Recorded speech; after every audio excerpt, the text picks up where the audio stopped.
Assalamu alaikum, hello everybody. Firstly, thank you so much, Jennifer, Nadia, and the entire team of Global Collaborative for nominating me on such an amazing occasion. It's a very big honor for me to be here. And Nadia is actually a real warrior, as was told by Jennifer. She's our champion.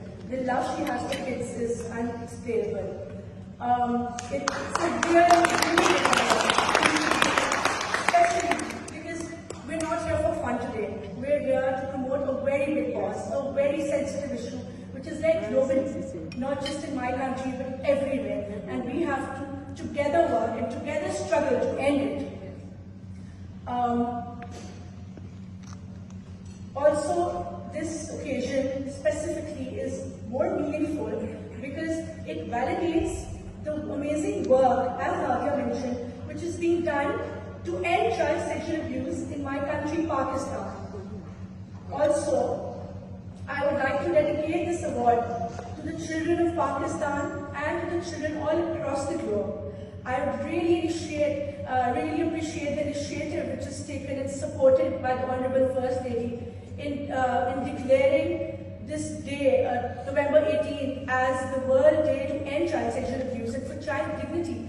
Because I also believe, just like you all amazing people, that every child has respect and dignity and should be treated very importantly.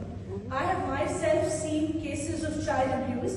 Recently, I had an activity in my department with 10 child abuse victims, and I asked them to just draw on a piece of paper privately whatever comes to their minds, and you'll be surprised.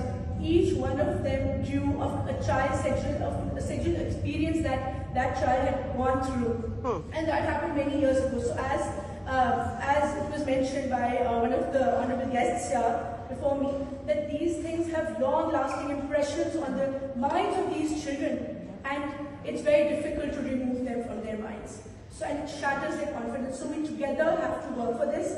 In the end, I would like to thank everybody who supported me throughout my journey, and also for whoever is working here for this noble cause. I pledge that I will work with more dedication after today, after all the inspiration I've gotten from everybody present here, all the leaders. I think you all are leaders, world leaders who are working for child protection. Thank you once again.